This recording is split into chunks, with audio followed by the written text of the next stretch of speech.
بے عذاب و عتاب و حساب و کتاب اہل سنت پہ لاکھوں سلام۔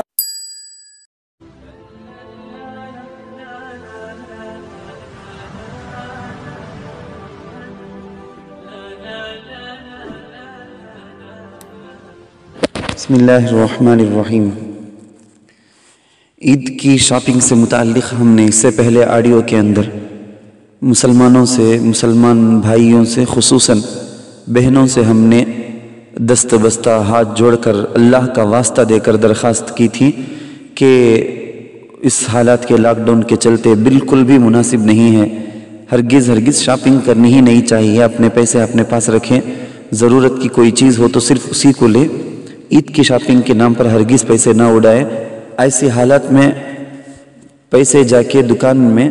فینسی آئٹم خریدنے میں، زیور خریدنے میں، کپڑے خریدنے میں، نئے بغیر ضرورت کے خریدنے میں لگانے والا گویا فضول خرچی کر رہا ہے،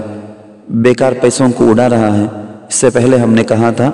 قرآن کریم کی ایک آیت ہے، اعوذ باللہ من الشیطان الرجیم، بسم اللہ الرحمن الرحیم، ان المبذرین کانوا اخوان الشیاطین، یقیناً فضول خرچی کرنے والے شیطان کے بھائی ہیں۔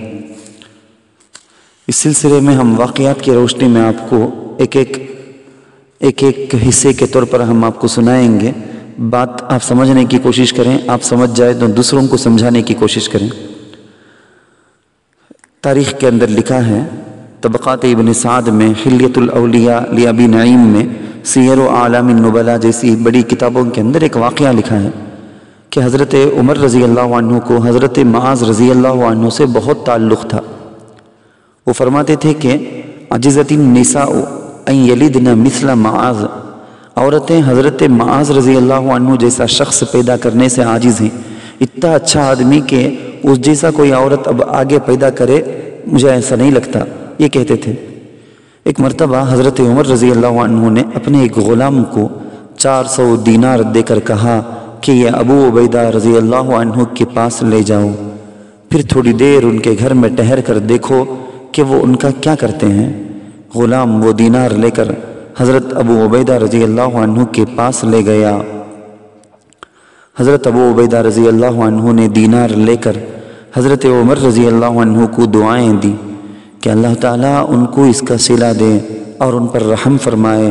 پھر اپنی باندی سے، نوکرانی سے کہا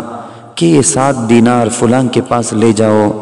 یعنی جو ضرورت مند تھے نا، ان سب کا دل میں خیال تھا کس کو کیسی ضرورت ہے، میرے پڑوس میں کون ہے، میرے رشتہ داروں میں کون محتاج ہے، کس کے پاس کھانا نہیں، کس کے پاس کپڑے نہیں، کون کیسی مصیبت میں پریشانی میں مبتلا ہے، سب کی حالات سے واقفیت تھی۔ تو حضرت اپنی باندی سے کہتے ہیں کہ یہ 7 دینار فلاں کے پاس لے جاؤ، یہ 5 دینار فلاں کے پاس، یہاں تک کہ وہ سارے دینار اسی وقت تقسیم کر ڈالے۔ غلام حضرت عمر رضی اللہ عنہ کے پاس لوٹ آیا اور اسے پھر حضرت عمر رضی اللہ عنہ نے اتنے ہی دینار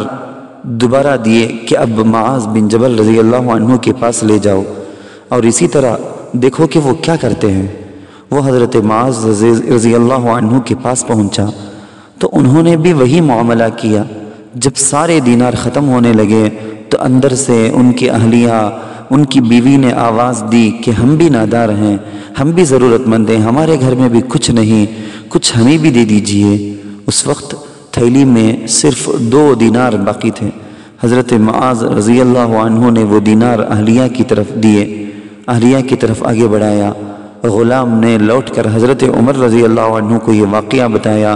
تو حضرت عمر رضی اللہ عنہ نے خوش ہو کر فرمایا کہ یہ آپس میں بھائی ہیں اور ایک جیسے ہیں۔